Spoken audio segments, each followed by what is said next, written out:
So we're a national charity and we primarily respond to calls of ill, injured or stranded whales, dolphins, porpoise and seals. Primarily we deal with seals. We have a team of volunteers all around the UK who will then go out and have specialist training to assess seals, give first aid to dolphins and actually move whales from the shore back into the sea using specialist equipment.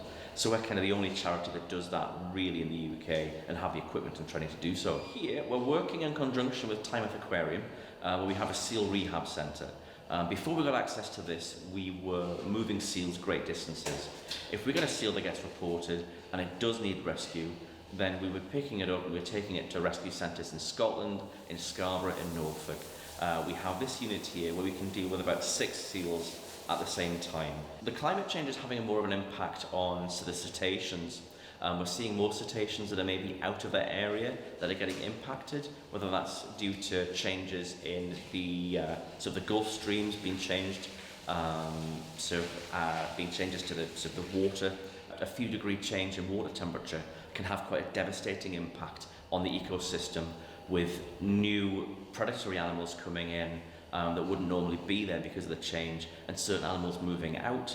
We're having impact. So certainly we have coral reefs around here that are starting to see a bit of a degradation. So report on the beach, we'll send a volunteer out. So our volunteer will go out, do a distance assessment. If they're perfectly fine, we'll leave them where they are. We'll maybe mark them so the next person who comes along from the public and says, oh, there's a seal stranded, we'll go, oh, they've got a mark on them. Yeah, they've been painted blue. Right, we'll leave that one where it is. We've seen it before. We'll go back, we'll keep a check on it. If they are injured or underweight, then what we'll do is we'll pick them up. It's very dangerous, they're a wild animal, and even when they're unwell, they have quite sizable teeth. They can do a lot of harm to you.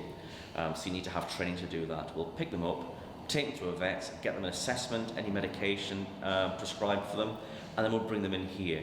Once they're in here, we'll put them into one of these pens. The idea is that when they're in there, we'll give them hydration fluids, we'll give them their medication, clean, treat any wounds, so boat strikes, fishing line cut in, that kind of thing. And once they're finished with the hydration fluid, we then start with fish smoothies, which are put straight into their stomach. And then when they get a bit stronger, we'll then start assisting them with whole fish. And then ultimately they'll start free feeding. We'll start filling these pens full of water, give them sort of a half-hour swim. And then when they get stronger again, a couple of hours swim. And then eventually they'll go into the back pen that we have with a couple of other seals. We'll try and put a few together. The idea being to completely desensitize them to us, get them working with each other, and then they'll go back out into the wild.